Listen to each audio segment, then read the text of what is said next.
আমি শুরুটা ব্যারিস্টার শাহরিয়ার কবির আপনাকে দিয়েই করি।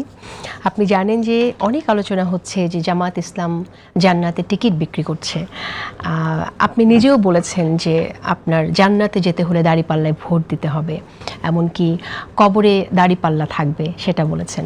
তো আমরা তো জানি যে জান্নাতে কে যাবে বা না যাবে সেটা তো একমাত্র মহান আল্লাহ রাব্বুল আলা তিনি এটা সিদ্ধান্ত নেবেন কে আসলে জান্নাতে যেতে পারেন।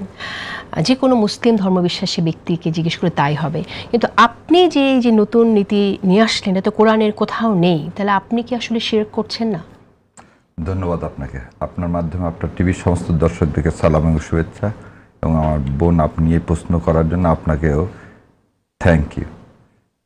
প্রথম জিনিস হচ্ছে আপনার কথাটা একদম 100% ট্রু। প্রথমটুকুন কোনটুকুন? একমাত্র আল্লাহ আপনাকে জান্নাতে পাঠাতে পারেন, এছাড়া আর কারো জান্নাতে যাওয়ার কোনো সুযোগ নেই। আর আপনার মধ্যে দুইটা জিনিস আমি বলছি, একটা হচ্ছে জান্নাতের টিকিটের বিষয় বোধহয় আমি বলছি কোথাও, এটা একটা বলছি, এটা হ্যাঁ। আর একটা জিনিস বলতেছিলেন বোধহয় তো কবরে যাওয়ার কথাটা। আচ্ছা, মুশকিল হয়ে যায় কি, তো 7 মিনিট বা 8 মিনিট বক্তব্য দিই, তার মধ্যে হয়তো 1.5 মিনিট হচ্ছে অনলাইনে একটা ক্লিপ হয়ে আসে। প্রথম জিনিস আমি ক্লিয়ার করে দিচ্ছি, যদি আমার ভুল হয়ে থাকে, কারো আঘাত পেয়ে থাকে, আমি বলতেছি আমি নিজেই ক্ষমা প্রার্থী হচ্ছি। কিন্তু আমি এই কথাগুলো যেটা বলছি সেটাতে প্রথম জিনিস আমি বলছি, আমরা সবাই জান্নাতে যেতে চাই। মুসলমান হিসাবে আমরা সবাই জান্নাতে যেতে চাই, এবং আল্লাহ তাআলা বলে দিলেন কি কি করলে তুমি জান্নাতে যাবা। তার মধ্যে একটা কথা কি, কোরআন এবং সুন্নাহ অনুযায়ী তোমাকে চলতে হবে। এবং কোরআন এবং সুন্নাহ অনুযায়ী চলার জন্যে যারা বলেন, তারা ইসলামিক রাষ্ট্রীয় ব্যবস্থা কায়েম করার জন্য যেসব দলগুলো বলেন, সেই সব দলগুলোই কোরআন এবং সুন্নাহ অনুযায়ী চলে। তার মধ্যে আমার ব্যক্তিগত পছন্দের দল হচ্ছে বাংলাদেশ জামাত ইসলাম। তারা বলেন কোরআন এবং সুন্নাহ অনুযায়ী চলতে। সো বাংলাদেশ জামাত ইসলাম করলে বেহেশতে আপনি চলে যাবেন তা না, কিন্তু কোরআন সুন্নাহ আপনি ফলো করলে বেহেশতে যাওয়ার পসিবিলিটি আছে। সো হোয়াট আই সেড, যে না জামাত ইসলাম করলে আপনি জান্নাতে যাবেন, এ কথাটা ঠিক না। জামাত ইসলাম করলেই একটা লোক খাঁটি মুসলমান হবে, ঠিক না। কিন্তু জামাত ইসলাম যে কথাটা বলেন কোরআন এবং সুন্নাহর আলোকে, সেটাকে ফলো করলে আপনি জান্নাতে যেতে পারেন। আর গত ফ্রাইডেতে আমি নওগাঁতে একটা জনসভায় একটা বক্তব্য দিছি। সে বক্তব্যটা এইটা বলেছিলাম যে মানুষকে 3টা কোশ্চেন জিজ্ঞাসা করা হবে মারা গেলে। একটা হচ্ছে মান দিনুকা, মান রব্বুকা, মান নবিউকা। ওখানে আমি বলছিলাম যে মান দিনুকা, দিন যদি প্রতিষ্ঠা করতে আপনি না পারেন, না চান, বা যে দল দিন প্রতিষ্ঠা করতে না চায় তাদেরকে যদি আপনি সমর্থন না করেন, তাহলে আপনি কবরে যে কি উত্তর দিবেন। এবং ওখানে আমি এক কথা বলছিলাম যে নওগাঁর ক্ষেত্রে, ওই আসনের ক্ষেত্রে বলছিলাম যে দলই দিন কায়েম করতে চায়, কোরআন এবং সুন্নাহর আলোকে রাষ্ট্র ব্যবস্থা কায়েম করতে চায়, তাদেরকে ভোট দেন। যেহেতু নওগাঁ 5-এ ওই জায়গায় আর কেউ নাই, তো অ্যাটলিস্ট জামাত ইসলাম আছে, জামাত ইসলামকে ভোট দেন। দিয়ে আর আপনি কবরে যে বলতে পারবেন আল্লাহ কিছুই করতে পারেনি, তুমি বলছিলা রাষ্ট্র ব্যবস্থা কায়েমের জন্য, দিন কায়েমের জন্য আমাকে কাজ করতে হবে। ওখানে জামাতে ইসলাম ছিল, তারা বলছিল কোরআন এবং সুন্নাহর আলোকে কি রাষ্ট্র পরিচালনা করবে, আমি দাঁড়িপাল্লাকে ভোট দিছি। এই কথাটাই রূপক অর্থে বলা, যে তাহলে আমি অ্যাটলিস্ট একটা উত্তর দিতে পারলাম। সো এর বেশি বাইরে কোনো কিছু আমার নাই। কিন্তু আপনি তো জানেন যে নির্বাচনের যে বিধিমালা, সেই নির্বাচনের বিধিমালা অনুযায়ী আপনি যদি ধর্মীয় সেন্টিমেন্টকে ব্যবহার করেন, তাহলে সেক্ষেত্রে সেটা নির্বাচনী বিধিমালার সুস্পষ্ট লঙ্ঘন।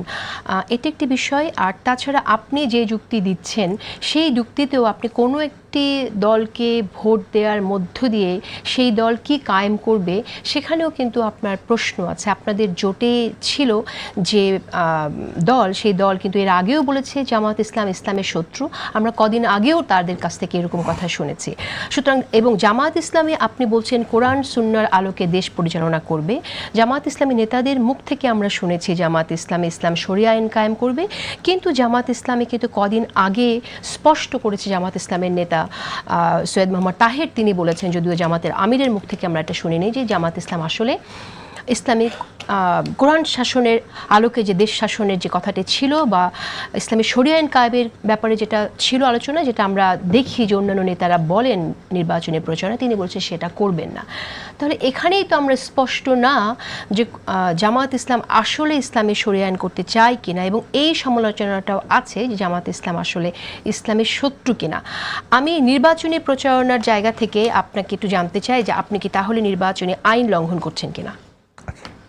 অনেকগুলো কথা বলে ফেলছেন, তো নোট নিতে নিতে চলে গেছে। আচ্ছা, প্রথম জিনিস হচ্ছে আপনি বলছেন যে নির্বাচনী আইন লঙ্ঘন করা হচ্ছে কিনা, যেহেতু একটা দল ইসলামের কথা বলছে। যেমন আপনাকে একটু বোধহয় মনে করে দিই, কয়েকদিন আগে একটা দল, আমার মতো ক্ষুদ্র লোকের কথা বাদ দেন, কেউ একজন বলছিল জামাত ইসলাম বোধহয় শিরক করতে বলছে বলে ভূমিকম্প হয়েছে, এরকম একটা বোধহয় আমি শুনিনি, আমি দেখছি।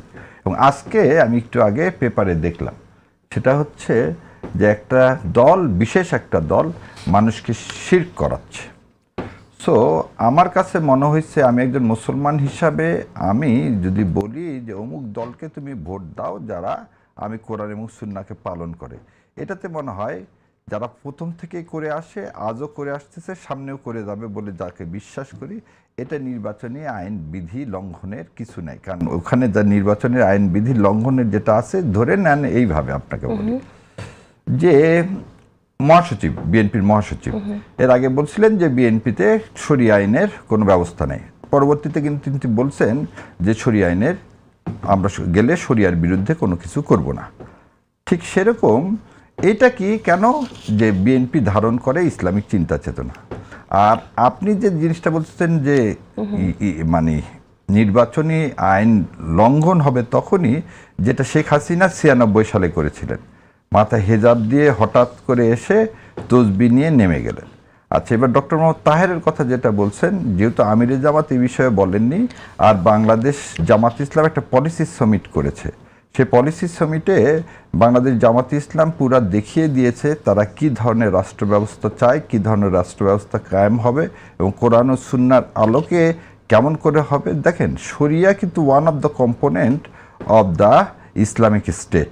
সো ইসলামিক স্টেট মানে কিন্তু শরিয়া আইন না। শরিয়া সমাজ ব্যবস্থা যে কথাটা সিনোনিম হিসাবে ইউজ করা হয় তা না। মদিনা সনদে 47টা আর্টিকেল ছিল, তার মধ্যে একটা ছিল হচ্ছে শরিয়া। সো আপনি যখন এই শরিয়াকে একদম কম্পিটেবল করে ফেলে দিচ্ছেন কোরআন ও সুন্নাহর সাথে, এখানে বোধহয় আমাদের কোথাও একটু না, সেটা আপনারা করছেন। আমরা দেখছি যে সেন্ট্রাল থেকে আমরা একরকম মন্তব্য শুনতে পাচ্ছি, আবার প্রার্থীরা যেখানে ভোট চাইতে যাচ্ছেন সেখান থেকে আমরা শুনতে পাচ্ছি, সেখান থেকে কনফিউশনটা ক্রিয়েটেড হচ্ছে। আমরা শিরকের আলাপ যেটা আপনি বলেছিলেন সেই বিষয়টা একটু আসি। আপনি মনে হয় যে আপনার সাথে কথা বলে আপনি যথেষ্টই হাদিস পড়েছেন, আমরাও একটু অল্প বিস্তর পড়ি আর কি। সেই জায়গা থেকে আমার কাছে মনে হয়েছে যখন কেউ বলে যে একটি দলে ভোট দিলে, একটি মার্কায় ভোট দিলে সে জান্নাতে যাবে, সেটা একরকম শিরক। কারণ আপনি সেখানে আল্লাহ ছাড়া এই সিদ্ধান্ত কেউ বলতে পারে না, দিতে পারে না। ডক্টর জাহিদুর রহমান, আমি আপনার কাছে শুনতে চাই, ধর্মের এই যে ব্যবহার, এটা আমাদের রাজনীতিতে কি করে এতটা এলো সামনে, এবং আমরা এখান থেকে আসলে কি বার্তা আমরা সাধারণ ভোটারের জন্য দিতে পারি? খুবই প্রেডিক্টেবল ছিল এটা, খুবই প্রেডিক্টেবল। কেন সেই জায়গায় আসছি তার আগে দু একটা জিনিস একটু অ্যাড্রেস করা জরুরি। সেটা হলো জামাতের এই যে দুই ধরনের বক্তব্য, এটারও ব্যাখ্যাটা একটু দিয়ে দেওয়া দরকার। স্ট্র্যাটেজিক অ্যাম্বিগুইটি বলে একটা টার্ম আছে ইন্টারন্যাশনাল রিলেশনসে, মানে কোনো একটা দেশ কৌশলগত কারণে অস্পষ্টতা বজায় রাখা। মানে আমি এটা বলে ফেলবো না, এটা সবচেয়ে সুন্দর উদাহরণ হচ্ছে তাইওয়ানকে যদি আমেরিকা গায়ের জোরে বা সামরিকভাবে দখল করতে যায়, আমেরিকাটা চায় না, তখন আমেরিকা কি করবে? সে কি তাইওয়ানের হয়ে যুদ্ধে জড়াবে নাকি জড়াবে না? আমেরিকা এই কথাটা ক্লিয়ারলি বলে না। আবার মাঝে মাঝে বলে ফেলে, বাইডেন 3বার বা 4বার বলে ফেলেছিলেন যে আমরা যুদ্ধে যেতে হবে। আবার হোয়াইট হাউস থেকে ক্লিয়ার করা হচ্ছে না, আমাদের এরকম কোনো কথা নাই, আমরা তাইওয়ানকে তোমাদের অংশ মনে করি, ইত্যাদি ইত্যাদি। তার মানে হচ্ছে আপনি একটা অস্পষ্টতা বজায় রাখেন। জামাত কিন্তু একটা অস্পষ্টতা বজায় রাখছে, ইটস সো ক্লিয়ার। ধরুন জামাতের আমির কি শরিয়া কায়েম করবো না বলেননি? বলেছে, কিন্তু ওনার মুখ দিয়ে আমরা শুনিনি। কিছুদিন আগে খ্রিস্টান সম্প্রদায়ের একটা মানে দল তার সাথে দেখা করতে গিয়েছে প্রতিনিধিদের, তাদের থেকে বেরিয়ে আসার পর একজন তাদের বরাত দিয়ে আমরা জেনেছি, হ্যাঁ উনি বরাত দিয়ে বলেছেন একদম স্পষ্টভাবে, ওখানে একজন আমেরিকান ভদ্রলোকও ছিলেন তাদের সাথে, ওখান থেকে জানলাম। এবং জনাব তাহেরের বক্তব্য আমরা শ্রীরাধা দত্তের কাছেও তিনি বলেছেন আমরা কোথাও বলিনি শরিয়া কায়েম করব। আচ্ছা, মজার ব্যাপার, এইগুলোর ভিত্তিতেই ইসলামী আন্দোলন র্যাদার, ওনাদের আসলে সিটের আন্ডারস্ট্যান্ডিংয়ে প্রবলেম হয়েছে, কিন্তু সামনে আনছেন এটা যে জামাত তো শরিয়া কায়েম করবে না, সেজন্য ওনারা থাকবেন না। আচ্ছা, এখন প্রবলেমটা কোথায়? জামাত আবার এটা ঘোষণা করছে না কেন? আমি চাই কিন্তু জামাত এটা ঘোষণা করবে। ভালো খারাপ ইজ এ ডিফারেন্ট ডিবেট। আমি ইসলামী শরিয়া কায়েম করব না, আমিরে জামাতের মুখ থেকে আমরা এই কথাটা শুনতে চাই, ওনার মুখ থেকে। জনগণকে ইনফর্মড ডিসিশন নিতে দিতে হবে। কিন্তু জামাতের বিপদ কোথায় জানেন? ওনাদের একটা উভয় সংকট তৈরি হয়েছে। উনি যখন এটা বলছেন, আমি বেশ কয়েকজন জামাত ইসলামী নেতা, এদের মধ্যে অনেকে এমপি ইলেকশন করছেন, তারা আমার সাথে স্পষ্টভাবে বলেছেন জামাত শরিয়া কায়েম করবে, অন রেকর্ড বলেছেন। তাহলে খেয়াল করুন, টপ থেকে ইঙ্গিত দেওয়া হচ্ছে করছি না, আবার এখানে বলা হচ্ছে করছি। সমস্যাটা হচ্ছে এই যে আপনি দীর্ঘদিন তো আসলে আল্লাহর আইন চাই, সত্যকে শাসন চাই, স্লোগান কিন্তু ছিল এটা। তো আল্লাহর আইন কায়েম করা হবে জামাত, এটা শুনে দীর্ঘ সময় তার যতটুকু সমর্থন তৈরি হয়েছে, একটা বড় অংশ কিন্তু ওই কারণে এসছে। আমাদের খুব পরিচিত একজন ইসলামী ধর্মগুরু জনাব এনায়েতুল্লাহ আব্বাসীর কাছে এই প্রশ্নটা করা হয়েছিল যে যখন শরিয়া আইন কায়েম করবে না, তখন উনি প্রশ্ন করছেন যেটা আমরা দীর্ঘদিন করেছি, তো তোমার নামের সাথে ইসলাম কেন? তাহলে জামাতের একটা ভোট ব্যাংকের একটা অংশ আছে ইসলামী শাসন কায়েম করবে, এই কারণে জামাতকে ভোট দিতে চায়। আবার ইসলামী শাসন কায়েম করবে, শরিয়া কায়েম করবে, এটা যদি হয়, শরিয়া কায়েম করা ভালো খারাপ ইজ এ ডিফারেন্ট ডিবেট। এবং শরিয়ারও অনেকগুলো ফর্মস আছে। এই যে আপনি নিজেই বললেন যে কেউ একজন বলছে ওরটা ইসলামী না, আবার একজন বলছে ওরটা ইসলাম না। আচ্ছা, তো এখন সমস্যা দুটো। একটা হলো এটা যদি আপনি করেন, আপনি দেশের মধ্যে ক্ষমতায় যাওয়ার জন্য ফাইটে যে ভোট পেতে হয়, সেটাতে আপনার সংকট হতে পারে। এবং আপনি রিসেন্টলি ছাত্র সংসদ নির্বাচনগুলোতে এই মডেল ফলো করে দেখেছেন এটা কাজ করে, ওয়েলফেয়ারের আলাপ করা ইশতেহারের মধ্যে, তাই সেটা করছেন। আবার ইন্টারন্যাশনালিও প্রবলেম হতে পারে। ওয়াশিংটন পোস্টের যে রিপোর্ট আমাদের সামনে এসছে, সেখানে কিন্তু এরকম একটা প্রশ্ন ছিল যে আমার যদি শরিয়া কায়েম করে কীভাবে, উনি বলছেন আমরা 100% ট্যারিফ দিয়ে দেবো, ইনফর্মাল কথা যদিও। সুতরাং একটা ইন্টারন্যাশনাল ইমপ্লিকেশনও আছে। সো আপনি এটাও বলে ফেলতে পারছেন না। আপনি এক তো দেশের মধ্যে ভোটার বেস বাড়াতে চান, আবার আপনি ইন্টারন্যাশনালি ঝামেলায় পড়তে পারেন, কারণ এখানে মূলত ইসলাম ভিত্তিক দলই অনেক বেশি। এই কারণে তারা স্ট্র্যাটেজিক অ্যাম্বিগুইটি করছেন। টপরা সবাইকে আশ্বস্ত করছেন আমরা করছি না, আবার ক্যান্ডিডেটরা এই কথাটা ফর্মালি এবং ইনফর্মালি বলছেন, যাতে তার ওই ইসলামী যে ভোট ব্যাংক আছে, যারা ইসলাম কায়েম করার জন্য জামায়াতকে ভোট দিতে চায়, তারাও যাতে থাকে। এই হচ্ছে তার ডিলেমার কারণ। কিন্তু আমি আবারও বলি, এটা স্পষ্ট করতে হবে তাকে, উনি শরিয়া চান কিনা, যদি চান ওনার শরিয়ার রূপরেখাটা কি সেটা জানিয়ে জনগণের কাছে ভোট চাইতে হবে। এবার ধর্ম হয়ে গেছে কেন, আমি সেই জায়গাটায় আসি। এটা বোঝা যাচ্ছিল বিএনপির বিপরীতে যখন জামায়াতের নেতৃত্বে, এবং এই স্লোগান প্রথম যারা করেছিল তারাই এখন আবার এই জোটে নেই, ইসলামী আন্দোলন, যে সব ইসলামী ভোট এক বাক্সে, এটা বলে তারা দীর্ঘদিনের বৈরিতা ঘুচিয়ে তারা একসাথে বসেছিলেন। যদিও এই বসাটার মধ্যেও অত্যন্ত নির্বাচনী কৌশল ছিল। দেখুন, এবং আসরের আলাপগুলো একদম শেষে এসে আমরা দেখলাম যে সেখানে জটিলতা সৃষ্টি হলো। একদমই। ইনফ্যাক্ট এটা কোনো আদর্শিক জোট ছিল। ওনারা বলছেন ইসলাম, ওনারা ইসলামকে ব্যবহার করেছেন। আমি প্রমাণ দিই। আইডিওলজিক্যাল দলগুলো কিন্তু একটা প্রবলেম আছে। বিএনপি, আওয়ামী লীগ, এনসিপি বা অন্যান্য দল, এবি পার্টি, তারা কোনো আল্লাহর থেকে আসা কোনো আইন ফলো করে চলেন বলে যেহেতু দাবি করেন না, সেহেতু তাদের ফ্লেক্সিবিলিটি অনেক বেশি। আমি ওর সাথেও বসতে পারি, বামের সাথে। বিএনপি জোটে বেশ ডান আছে, জমিয়তে ওলামায়ে ইসলাম, আবার বামও আছে, উনি এটা অ্যাকোমোডেট করতে পারেন। ইসলামী আন্দোলন বাংলাদেশের দ্বিতীয় প্রধান ব্যক্তি বলেছেন, কমিউনিস্টদের কাছে দেশ চলে গেলে ইসলামকে উদ্ধার করা গেলেও যেতে পারে, কিন্তু জামাতের কাছে গেলে ইসলাম কিয়ামত পর্যন্ত উদ্ধার করা যাবে না। তার মানে জামাত ইসলামের জন্য নিউট্রালও না, শত্রু। তো উনি কিভাবে মনে করেন জামাতের সাথে উনি জোট করতে পারেন? আসলে সবাই মিলে চিন্তা করলেন ইসলামকে নিয়ে এটা করবেন। কিন্তু যখন বিএনপির বিরুদ্ধে এখন ওনারা বেরিয়ে যদি জানো, তারপরও এনসিপি, এবি পার্টি, এলডিপি, এর বাইরে কিন্তু ইসলাম ভিত্তিক দল আছে। এর মধ্যে জামাত বরং খানিকটা মডারেট কথা মুখে বলছে। ওনাদের এই জোটে এমন দল আছে যারা খেলাফত কায়েমের কথা বলছেন, এমনকি আমাদের ইউনিভার্সাল সাফরেজ, প্রতিটা নাগরিকের ভোটাধিকার আছে, এটাও তারা বিশ্বাস করেন না। তারা একটা আলাদা ভোটার আইডি করবেন। ওকে, আমরা একটু এই জায়গায় আসি যে জামাত ইসলামের মধ্যে এরকম দেউলিয়াপনা কেন, যে জামাত ইসলামকে ইসলামের জান্নাতের টিকিট বিক্রি করে ভোট চাইতে হচ্ছে? আপনি নিজে বলেছেন সবার ইমানি দায়িত্ব দাঁড়িপাল্লাকে জয়লাভ করা, দাঁড়িপাল্লাই যদি ভোট না দেন কিয়ামতের দিন কি উত্তর দেবেন? শেখ মুজিব কি কাউকে জান্নাতে নিতে পারবে? পারবে না। জান্নাতে নিতে পারবেন একমাত্র আল্লাহ তাআলা। অন্তত কবরে গিয়ে যেন বলতে পারেন আল্লাহ দিন কায়েমের জন্য দাঁড়িপাল্লায় ভোট দিয়েছি। সো এখান থেকে তো বোঝা যাচ্ছে যে আপনি দাঁড়িপাল্লায় আবার পড়েন, দেখেন বলছি কি আল্লাহ একমাত্র বেহেশতে দিতে পারবে? দেখেন আপনি না, কিন্তু তারপরে আপনি বলতেছেন দাঁড়িপাল্লায় ভোট দেওয়ার কথা, সেটাও তো বলছেন আপনি। না, সেটা তো বলতেছি, ইমানি দায়িত্ব দাঁড়িপাল্লাকে জয়লাভ করা। আবারও বলতেছি ইমানি দায়িত্ব, কিন্তু জামাতে ইসলাম আমার কথার মধ্যে দেখেন, কথার মধ্যে আমি বলছি একমাত্র আল্লাহ জান্নাত দিতে পারে, এবং প্রথমেও যা বলছি এখনো বলতেছি কোরআন এবং সুন্নাহ অনুযায়ী চলতে হবে। এইভাবে যদি চলা যায় তাহলে ইনশাল্লাহ আমরা কি করতে পারি, জান্নাতের আশা করতে পারি। বাংলাদেশ জামাত ইসলাম কোরআন এবং সুন্নাহ অনুযায়ী একটা দেশ পরিচালনা করবে, এই আশা নিয়ে আমি তাকে সমর্থন করি। ইমানি দায়িত্ব, মানুষের ইমানি দায়িত্ব কি দাঁড়িপাল্লায় ভোট দেওয়া, সেটা যে আপনি বলছেন, এটা কি বলতে পারেন? ওখানে আবার পরে ওখানে দেখেন, আবার আমি পড়বো না, আমি পড়েছি, আমার দর্শকরা শুনেছেন সেটা, রাইট?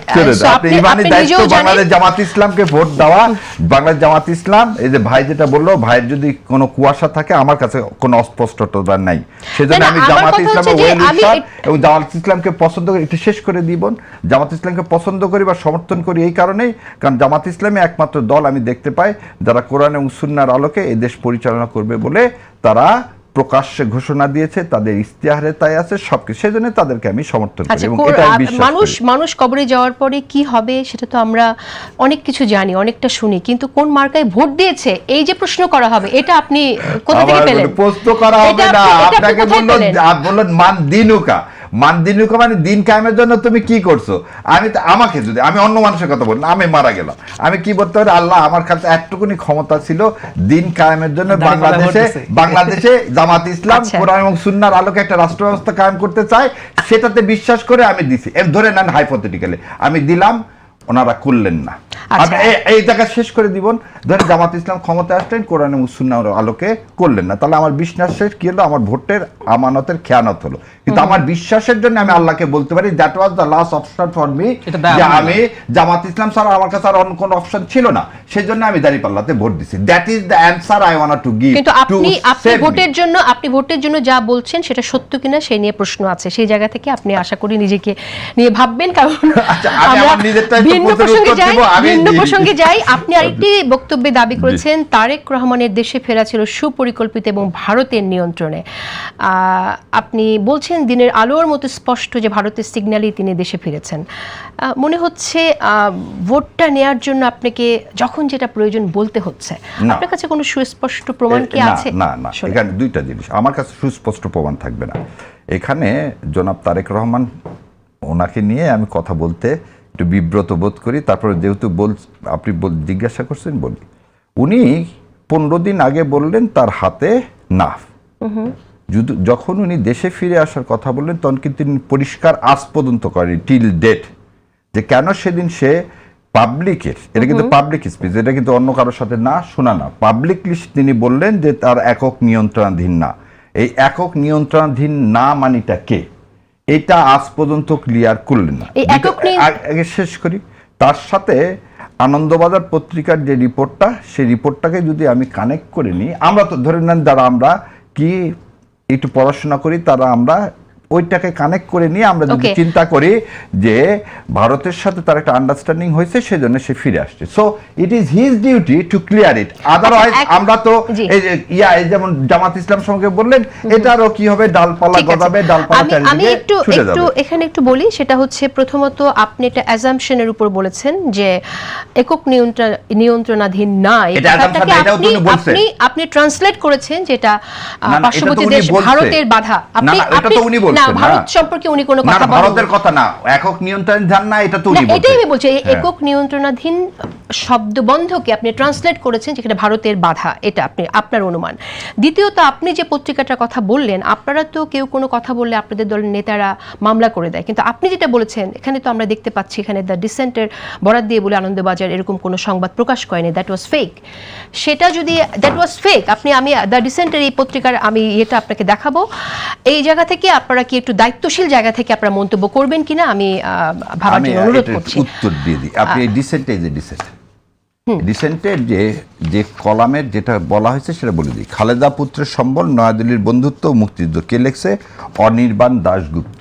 এই অনির্বাণ দাশগুপ্ত যে এইটা দেওয়া হয়েছিল আনন্দবাজার পত্রিকায়, এবং surprisingly I was so surprise যে আমি ওই কথা বলার পরে এখন কিন্তু ওখানে পেইড ভার্সন আসছে, আর আনপেইড ভার্সন না। এখন যে কেউ গেলেই এই আর্টিকেলটা পড়তে পারবে না, ওখানে পেইড ভার্সন হলে পড়তে পারবে না। আমাদের কথা, এটা আমার পার্সোনাল কথা, নাথিং ডিলস উইথ জামাত ইসলাম বা অন্য কিছু, এটা আমার সম্পূর্ণ একান্ত মতামত। সেটা হচ্ছে যখন আপনি একটা জিনিসকে ধোঁয়াশার মধ্যে রাখবেন, যেমন ভাই একটু আগে বললেন জামাত ইসলাম নিয়ে যে কি তারা করছে স্ট্র্যাটেজিক অ্যাম্বিগুইটি, আপনি যদি স্ট্র্যাটেজিক অ্যাম্বিগুইটি রাখেন তাহলে তো সেখানে আপনার ডালপালা গজাবেই। কারণ আমরা যেটা দেখতে পাচ্ছি, আমরা এজ এ সাধারণ মানুষ, সিভিল সোসাইটি হিসাবে জনাব তারেক রহমান সাহেবের ফিরে আসা নিয়ে কার বাধা? কারোই বাধা না।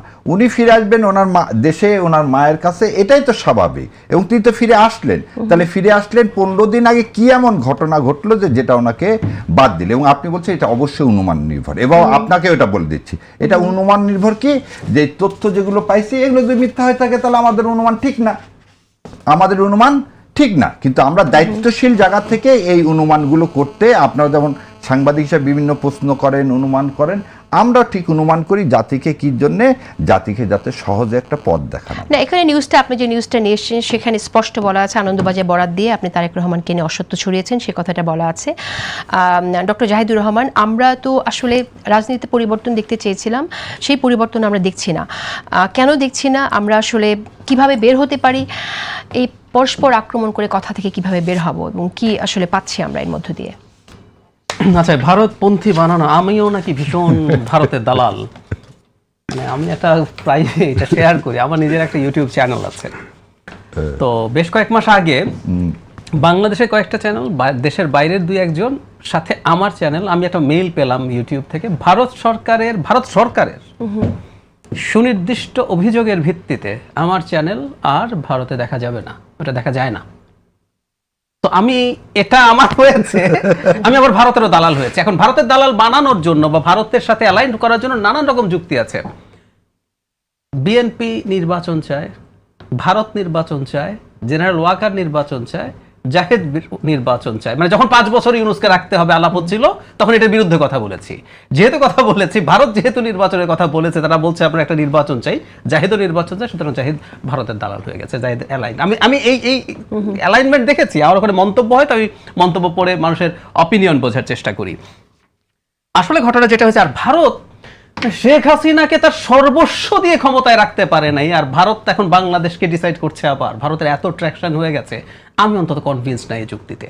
মানে সে তার গোয়েন্দা সংস্থার লোক নাকি এখানে গিজ করতো একটা সময়, দেশের মিলিটারির ভেতরে তার লোক, সিভিল বিউরোক্রেসির ভেতরে, পুলিশের ভেতরে, সরকারের ভেতরে, হাসিনাকে রক্ষা করতে পারে নাই। এখন ভারত ডিসাইড করছে বাংলাদেশে ইলেকশন কি হবে, তারেক রহমান কবে আসবেন, ভারত কোনো একদিন আবার সেরকম পাওয়ারফুল হবে কিনা, ইজ এ ডিফারেন্ট ডিবেট। কিন্তু এই সময়ের মধ্যে হয়েছে, এটা বিশ্বাস করার কোনো যৌক্তিক কারণ আমি দেখি না। পরস্পরের প্রতি আক্রমণ, প্রথম কথা হচ্ছে পরস্পরের প্রতি আক্রমণ হবে। আমরা কেন যেন মনে করছি যে এভাবে চলবে না, এটা ঠিক হচ্ছে না। গণতন্ত্র মানে কি? এই যে বলে না যে আপনারা বিভক্তি তৈরি করেন, গণতন্ত্র মানে বিভক্তি তৈরি করা, ফর গডস সেক। আমার কাজ কি একটা গণতান্ত্রিক দল হিসাবে বিভাজন তৈরি করব, করে আমার সেটা কি ব্যারিস্টার শাহরিয়ার কবির সাকসেসফুলি করছেন বলে মনে হয়? উনি ওনার চেষ্টা করছেন, সাকসেসফুল কতটুকু হয়েছে বোঝা যাবে, উনি সাকসেসফুলি চেষ্টা করছেন, এটা শিওর। আচ্ছা, না এটা সমস্যা নাই, সবাই করতেছি, that is the beauty of the democracy, সেটা আমরা সবাই, আমরা সবাই করছি। আমি দীর্ঘদিন থেকে জামায়াতের আইডেন্টিটি পলিটিক্সের, এটা জামাত বলে না, অল পার্টিজ, হিন্দুত্ব, এই যে হিন্দুত্ববাদীর বিরুদ্ধে কথা বলতে বলতে আমার চ্যানেল বাতিল হয়ে গেছে। না না, আপনাকে সমর্থন করে, আপনি ক্রিকেট সম্পর্কে যে আলোচনাটা করছেন সেদিন, আই রিয়েলি অ্যাপ্রিশিয়েট ইট। আপনি যেভাবে অমিতের ছেলে আইসিসিতে আমাদেরকে যেটা করলো, এটা যে ন্যাক্কারজনক ঘটনা আপনি বলছেন, আই রিয়েলি অ্যাপ্রিশিয়েট ইট। যেটা বলছিলাম, এখন বিভেদ আমরা তৈরি করব, বিভেদ করার উদ্দেশ্য হচ্ছে আমার তো একটা নির্দিষ্ট ভোট পেলে আমি সরকারে চলে যাই, তো আমি বিভেদ তৈরি করবো। প্রবলেমটা কোন জায়গায়? আমরা হেট স্পিচ করছি কিনা, আর আমরা এমনভাবে ডিভাইসিভ করছি কিনা, কাউকে আমরা ডিহিউম্যানাইজ করছি। যেমন দেখবেন শেখ হাসিনার সময় বিএনপি, জামাত, শিবির করা ডিহিউম্যানাইজ করা, ওকে মেরে ফেলা যায়, ওকে গুম করে ফেলা যায়, ওকে আরবিট্রারি মামলা দেওয়া যায়, গায়েবী মামলা দিয়ে বছরের পর বছর আপনি করতে পারেন, পিটিয়ে ফেলতে পারেন। দ্যাটস দ্য মেইন প্রবলেম, এটা করা যাবে না।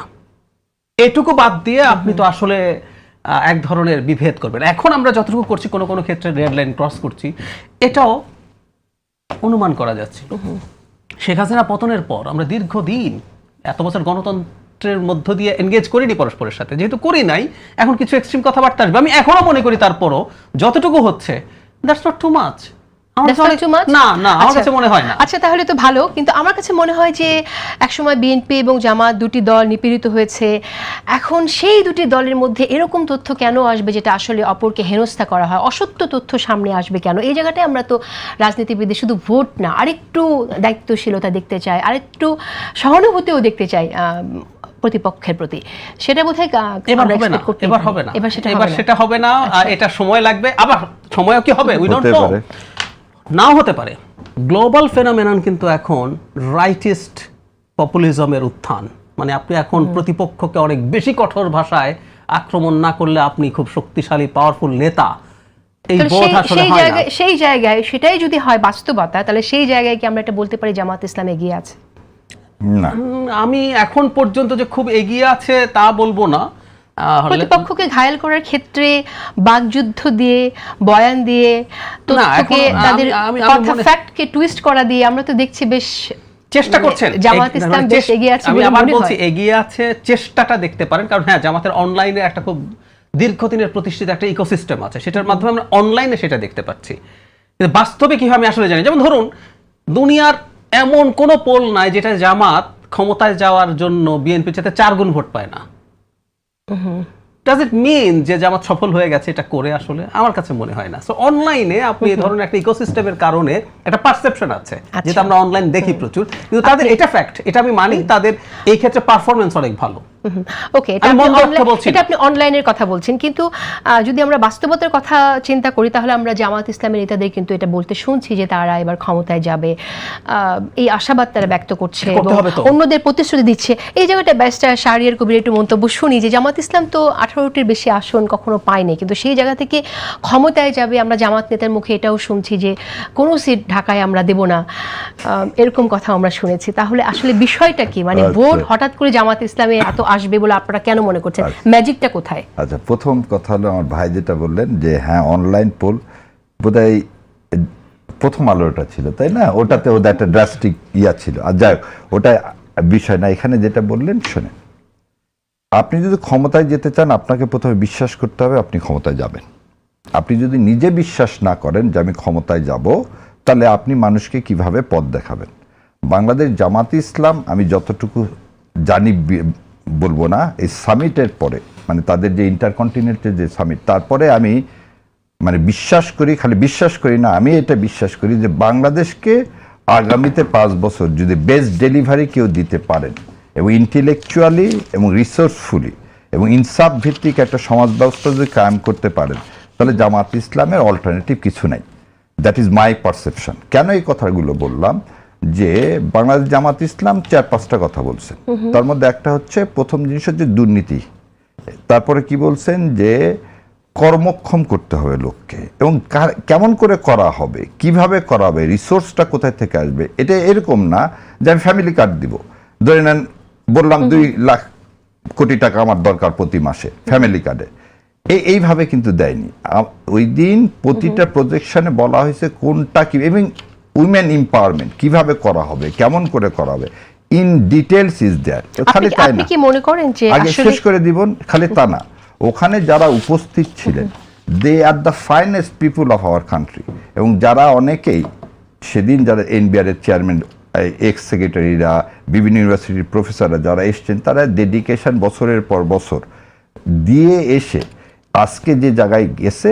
সো প্রথমে কয়েকদিন আগে একজন বোধহয় বলছিলেন, উনি একজন সাংবাদিক, যে জামাতের অর্থমন্ত্রী কে হবেন এটাও জামাতের দেখানোর মানে ক্যাপাবিলিটি নাই।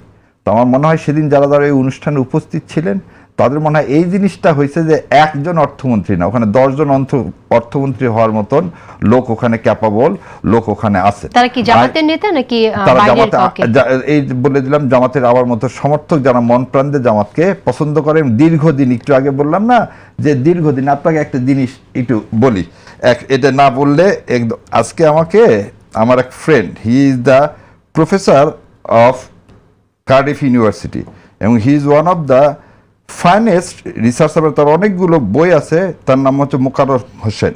সে মোকাররম হোসেন ভাই আমাকে বলছে, আচ্ছা আপনি আমার নাম তো বললেন না, অনেকের নাম বললেন।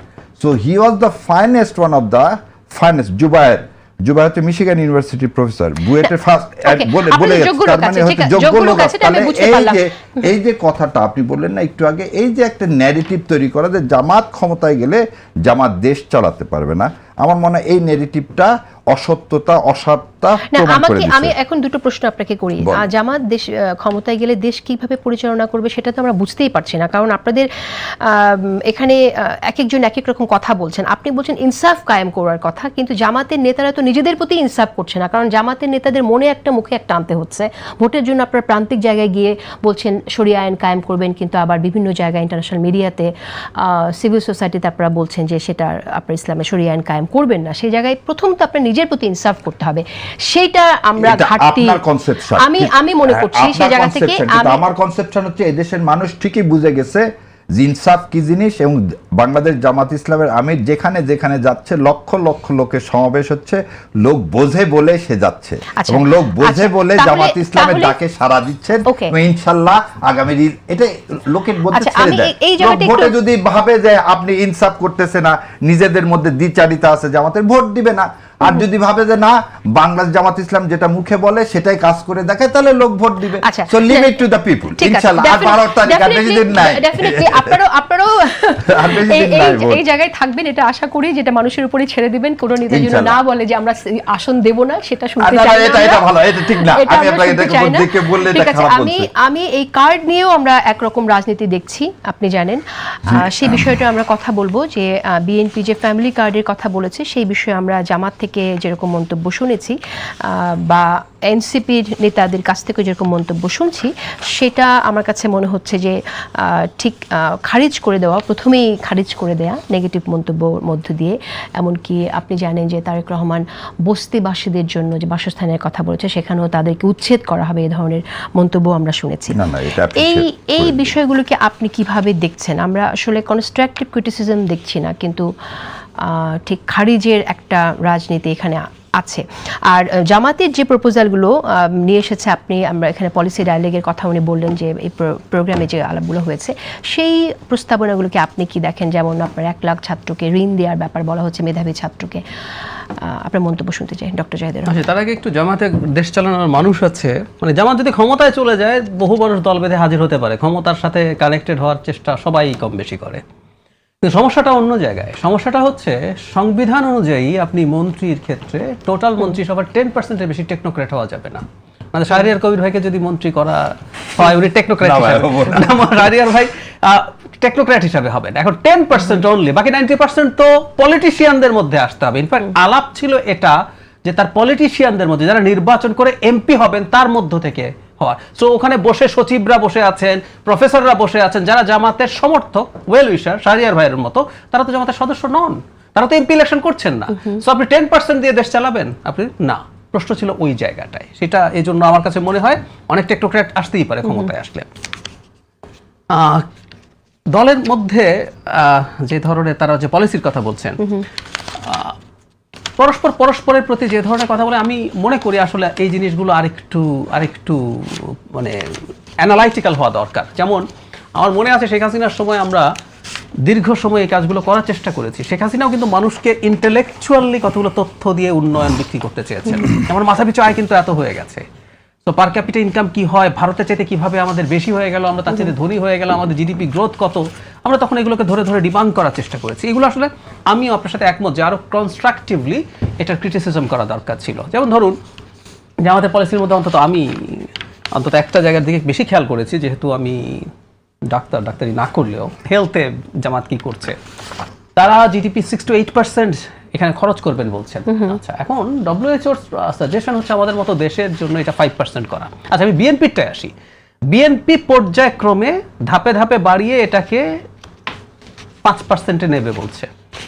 আমি মনে করি এক টার্মে 5%-এর জিডিপিতেও নেওয়া ইম্পসিবল। এটা বাংলাদেশে গত বাজেটেও জিডিপির 0.9 বা তার নিচে অ্যালোকেশন ছিল হেলথে। তো এটাকে আপনি ইভেন খুব ফানি ব্যাপার আছে, মানে জামাত এটা ম্যাজিক করে দিতে পারবে না। ফর গডস সেক আমাদের ওনারা যতই সৎ থাকুন, ওনাদের ভাষ্য মতো যদি থাকেন, কারণ এই আমলাতন্ত্র এগুলো নিয়ে চলবে, আপনি বরাদ্দকৃত টাকাও ফেরত আসে উন্নয়ন বাজেট থেকে প্রতি বছর, মানে আপনি খরচ করার ক্যাপাবিলিটি নেই আপনাদেরকে যতটুকু দেওয়া হয়েছে। এখন জামাত যখন 6.8% হেলথে দেওয়ার কথা বলে, এখন আমাদের ট্যাক্স জিডিপি রেশিও হচ্ছে 9-10 এর মধ্যে ওঠানামা করে। তার মানে হচ্ছে আমরা যদি 10% ধরি, আপনি 7-8% যদি খরচ করেন হেলথে, বাকি এত সব সেক্টর, সরকারের অপারেটিং কস্ট, রাজস্ব বাজেট, বেতন, তারপর সেখানে জামাতের একটা প্রস্তাব আছে যে আপনার রাজস্ব কর চাপটা কমিয়ে দেবে মানুষের উপর, সেটা সুতরাং সে জায়গাতেও আপনার যে না, এটা উল্টো হলো। ওনারা কি বলছে সেটা বলি। ওনারা ইভেন ইনকাম ট্যাক্স 19% আনবেন, ভ্যাট 10% আনবেন, এতে তো রাজস্ব আরো কমে যাবে। কিন্তু ওনারা আবার বলছেন যেটা, যে ট্যাক্স নেট বাড়াবেন, যে বহু মানুষ দেয় না, ওটা বাড়িয়ে আনবো। তো আমরা এই এক্সিস্টিং সিস্টেম দিয়ে আসলে বেড়ে উঠবেন না, আমরা এই আলাপটাই করতে চাই। তার মানে আপনি যা রাজস্ব পাবেন, একটু যদি বাড়ানো, প্রায় পুরোটা স্বাস্থ্যে দেওয়ার পর বাকি সব টাকা কি আপনি লোন করবেন? আপনি কি বিদেশি অনুদানের জন্য বসে থাকবেন, নাকি যে বলেছিলেন যে বিদেশ থেকে জাকাত আনবো, এগুলো করে চালাবেন? এই আলাপগুলো আসবে। আমি এটা শুধু জামাতকে বলছি না, জামাত, বিএনপি সবাইকে, প্রত্যেকটা বিএনপির ফ্যামিলি কার্ডটা নিয়েও এখানে আমি কথা বলতে চাই। আপনার কাছে কি মনে হয় যে বিএনপির ফ্যামিলি কার্ডটা ক্ষেত্রে আসলে কি আপনার তখন কি ট্যাক্স করার উপর একটু বাড়াতে হতে পারে, নাকি অন্যান্য কোন জায়গা থেকে আপনার একটা সমস্যা আছে? দলগুলো কি করছে জানেন? বাংলাদেশের, এটা শুনতে খারাপ শোনাবে, বাংলাদেশের এই 9-10% ট্যাক্স জিডিপি রেশিও দিয়ে বাংলাদেশ কোথাও যেতে পারবে না। সাউথ এশিয়া স্ট্যান্ডার্ডে 18 থেকে 20, ভারত, নেপাল, ভুটান, পাকিস্তানেরও ইভেন আমাদের চাইতে বেশি। সো আমাদের এটা বাড়াতেই হবে। এখন দলগুলোর সমস্যা কি জানেন? দলগুলো এই কথা খুব বলতে চায় না। এটার সাথে একটা নির্বাচনের সমস্যা আছে, মানে আপনি ধর আরেক পক্ষ সরগোল করা শুরু করবে, এখন বলবে না পরবর্তীতে গিয়ে চাপিয়ে দেবে, ব্যাপারটা এরকম। আমার মনে হয় এটা করতে হবে, কোনো করা ছাড়া কোনো উপায় নেই, করতে হবে। আমরা বলেন তো 4 কোটি মহিলা কিন্তু 2,500 টাকা করে দেন আপনি, তাহলে আপনার 1,20,000 না, 4 কোটি সবাই পাবে না, নেবে না। কথা বলি, যেখানে আপনি যেটা আপনাকে সমর্থন করে বলতেছি, 7,90,000 কোটি টাকা আমার টোটাল বাজেট, সেখানে যদি আপনি ফ্যামিলি কার্ডে 1,20,000 কোটি টাকা দিয়ে দেন, তাহলে এটা কি ফিজিবল হবে? আমি আসছি, সেখানে আরো অল্টারনেটিভ ওয়েজ থাকতে পারে। এখানে ব্যবসায়ী আছে, ব্যবসায়ী কমিউনিটিজের ফিজিবিলিটির কথা বলি। আমাদের যতগুলো পরিবার আছে, আমার ভাই, বোন, কাজিন, আমি হিসাব করে দেখেছি আমাদের কোনো পরিবারই কার্ড নেবে না। ইনফ্যাক্ট এই কথাটা বলা হচ্ছে। এটা কেন বলা হচ্ছে জানেন? আপনি যখন খুঁজে খুঁজে দরিদ্রদেরকে দিতে যান, এর মধ্যে নানান রকম কারচুপি হয়। Rather it's a brilliant decision যে আপনি কি নেবেন, আপনিও তো একটা পাবেন, শাহরিয়ার ভাই নেবেন, ওইটাই ওই ইউনিভার্সাল কার্ড সিস্টেম হলো আলাদা। এতে সুবিধা হচ্ছে ওই কারচুপিটা হবে না। কেউ যদি আপনার আমার মত হয়ে নিতে চাই, এটা এই অসততা যদি করব, কিন্তু এই সংখ্যা কমে যাবে। না, এই অসততা তো বন্ধ করতে হবে, সেখানে মনিটরিংটাও খুব ইম্পর্টেন্ট নিশ্চয়ই রাখতে হবে। অসততার প্রশ্ন নাই, যেখানে অসততার প্রশ্ন নাই, যিনি নেবেন তিনি সব, এটা অনৈতিক হবে। ধরুন আমি যদি নেই, আমি তো এন্টাইটেলড, আমি নিচ্ছি না, সুতরাং অসততা না, কিন্তু এটা অনৈতিক হবে আমি মনে করি আর কি। ওকে, খালেদা জিয়াকে, আপসীন নেত্রী বেগম খালেদা জিয়া এবং তার 2 সন্তানকে আমি নিজের চোখে দেখা, অন্য কারো কথা বলতেছিলাম, আমি অন্য কারো কথা বলতে পারবো না, আমিরে জামাত যেভাবে ধারণ করেন উনি, যে অনেকেই একটা জিনিস মনে করেন, তো একটা প্রধানমন্ত্রী দেশ ছেড়ে পালিয়ে গেলেন, তার পুরা মন্ত্রিসভা পালিয়ে গেলেন। কি বেগম খালেদা জিয়া এই দেশ ছেড়ে পালিয়েছেন? না। বেগম খালেদা জিয়াকে জোর করে পাঠানো গেছে? না। তার আত্মীয় স্বজন দরখাস্ত করছে যে ওনাকে দেশের বাইরে পাঠানো। আপনি কি একটু ক্লিয়ার করবেন তাহলে উনি কাকে উদ্দেশ্য করে কথাটি বলছেন? বলতেছি উনি কি বলতেছেন, আবার আপনি যেটা বলছেন সেটা আমার কাছে এটা একদম জলজ্যান্ত পরিষ্কার। সেটা হচ্ছে উনি তারেক জিয়াকে মিন করে বলেননি। গত 14 বছর আমরা যে নিপীড়নের শিকার হয়েছি, আপনি একটা জিনিস দেখেন যে আমরা বেগম পাড়ার কথা বলি, বিভিন্ন কথা বলি, মুসলেকা দিয়ে যখন কথাটা বলেন না, তখন একটা জিনিস বলেন, প্যারোলে ছিল কে? জনাব তারেক রহমান, তাই না? আর তারেক রহমান সাহেবকে প্যারোল থেকে ওনাকে চিকিৎসার জন্য দেশ থেকে বাধ্য করা হয়েছে যেতে, এ বিষয়ে তো কোনো সন্দেহ নাই। এবং কোকোর যে অবস্থা, মৃত্যু, কোকো তো আর সেইটা নিতেই পারলেন না, আল্লাহ তাকে পৃথিবী থেকে নিয়ে গেলেন, আল্লাহ তাকে জান্নাতবাসী করুক। একটা মা তারপরও যায়নি। কিন্তু ওই সময় জামাতে ইসলাম কেন, যে কোনো লোক, আমি হলেও দেশ ছেড়ে চলে যাব, আমিও চলে গেছি, আমিও চলে বললাম যে ওই সব বড় কথা বলে, কথার কথা বলে লাভ নেই। ওই সময় আমি হলেও চলে যেতে বাধ্য হব, এবং আমিও চলে গেছি দেশ ছেড়ে। তাহলে এইখানে 2টা জিনিস, একটা হচ্ছে মীর কাসেম আলী ভাই যেমন তার কি ফেস করার জন্য আমেরিকা থেকে বাংলাদেশে চলে আসছেন মামলা হওয়ার পরে, এইগুলোর রাজনৈতিক যে কথাগুলোকে, এগুলোকে ওইভাবে সিরিয়াসলি নিয়ে এসে আমার কাছে যেটা মনে হয়েছে, বাংলাদেশ জামাত ইসলামের সম্মানিত আমির উনি বেগম খালেদা জিয়া, শহীদ রাষ্ট্রপতি জিয়াউর রহমানকে ধারণ করে বলেই সব সময় বলছে জাতীয় সরকার গঠন করা হবে, এবং এই কথাও বিএনপি একসময় কোনো এক নেতা বলছিল, ওটা কানে নেওয়ারও দরকার নাই যে আমরা জামাত ইসলামকে নিব না, তা না। এই দেশ রাষ্ট্র গঠন করতে গেলে আগামী 5 বছর একটা জাতীয় সরকার দরকার, কারণ আওয়ামী লীগ যে অবস্থায় রেখে গেছে, এবং এই যে আমরা যেটাকে বলি আমাদের জনগণের সরকার, ডক্টর ইউনূসের সরকার, ওনারাও গত 1.5 বছরে দেশকে যে জায়গায় নিয়ে যাওয়ার কথা সেটা নিয়ে যেতে পারেনি। এখন যদি বিভেদ তৈরি করা হয় দেশটা পিছিয়ে যাবে। এখন একমাত্র সমাধান জাতীয় সরকার গঠন করে, যেটা 5 তারিখে হয়নি, সেই জাতীয় সরকার গঠন করে আমাদেরকে সামনে আগাতে হবে। এখন পিছিয়ে তাকিয়ে এগুলো দেখে লাভ নেই। আর আমরা যদি এগুলোই একজন আরেকজনের দিকে যাই, কথার কথা ময়দানে, ওই যে বললাম না আমি একটু আগে, যে ভোটের জন্য আমরা অনেক কথা বলি, কারণ ভোট ব্যাংক দুটো সমান, দুইজনেরই ভোট ব্যাংক ওই 65% থেকে ভাগ হবে। সেই জন্য আমার কাছে মনে হয়েছে এই কথাগুলো আমিরে জামাত কখনোই তারেক জিয়াকে মেনশন করে বলেননি, বরং রেদার তিনি এটা হয়তো বুঝাতে চাইছেন যে আমরা জুলুম নির্যাতন এগুলো সহ্য করে গেছি। আমরা একটু ভোট ব্যাংক নিয়ে একটু শুনতে চাই। ডক্টর জাহিদুর রহমান, আপনি কি মনে করেন ভোট ব্যাংকে আওয়ামী লীগের ভোট কোন দিকে যেতে পারে? আওয়ামী লীগের ভোট নেওয়ার জন্য আমরা অনেক চেষ্টা দেখছি। ব্রেকে যেমনটি বললাম আমি, সৈয়দ আব্দুল মোহাম্মদ তাহের তার ক্যাম্পেইনে ফার্স্ট ডেতে আমরা সেখানকার আওয়ামী লীগের নেতাকে মঞ্চে নিয়ে আমরা তার পক্ষে ভোট চাইতে আমরা দেখিয়েছি। আপনার কি মনে হয় যে আওয়ামী লীগের ভোট আসলে জামাতের পক্ষে অনেকটা যাবে? দুটো প্রশ্ন, সেটা হলো আমিই করি, সেটা হলো ওরা কাদেরকে ভোট দিবে এবং দিলে কেন দেবে। আমি মনে করি জামাত একটা অংশের ভোট পাবে। মানে অনেকের মনে হতে পারে যে আওয়ামী লীগ জামাতে ভোটে দেওয়ার কোনো সম্ভাবনা আছে কিনা। আমি প্রায় পশ্চিমবঙ্গ বিধানসভা নির্বাচনের কথা বলি। পশ্চিমবঙ্গ বিধানসভা নির্বাচনে গত দুটো নির্বাচনে দেখা যাবে তৃণমূল কংগ্রেসের ভোটের পার্সেন্টেজ একই আছে, বিজেপির যত পার্সেন্ট ভোট বাড়ছে সেগুলো ঠিক তত পার্সেন্ট কমছে কংগ্রেস এবং সিপিআইএম এর। মানে সিপিআইএম এর মতো একটা বাম দল বিজেপিকে ভোট দিচ্ছে মমতাকে দুর্বল করার জন্য। সো আওয়ামী লীগের একটা কেন্দ্রীয় সিদ্ধান্ত থাকলেও থাকতে পারে বিএনপি যথেষ্ট শক্তিশালী যেন না হয়ে ওঠে, সেই জন্য জামাতকে ভোট দাও।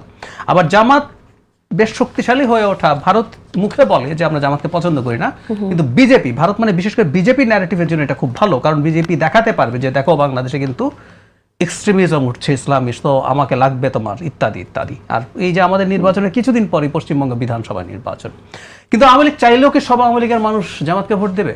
এই যে জামাত মামলা খুব একটা করে নাই, যারা মামলার মধ্যে পড়েছেন তাদেরকে তারা অনেক সাহায্য করার চেষ্টা করছেন, আমি মনে করি দেবে না।